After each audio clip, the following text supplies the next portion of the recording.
পাপাই পাপাই একটু আয় না, তাড়াতাড়ি এদিকে আয় বলছি। কি হয়েছে ভাই?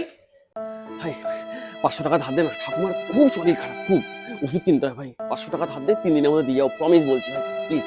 আচ্ছা, ঠাকুমার শরীর খারাপ। দিয়ে দিবি তো 3 দিনের মধ্যে পাক্কা? হ্যাঁ হ্যাঁ ভাই, দে দিয়ে দেবো। ঠিক আছে, দাঁড়া একটু আমি আসছি। মানে ভাই, থ্যাংক ইউ ভাই, চল গেলাম, টাটা। 3 দিন বলে 3 মাস হয়ে গেল, এখনো রাজুর পাত্তা নেই।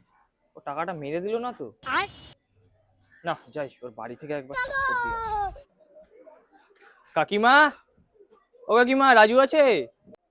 না, রাজু বাড়ি নেই তো। ও, আর কাকিমা ঠাকুমার শরীর কেমন আছে? আর ঠাকুমা মারা গেছে তো 1 বছর হয়ে গেছে।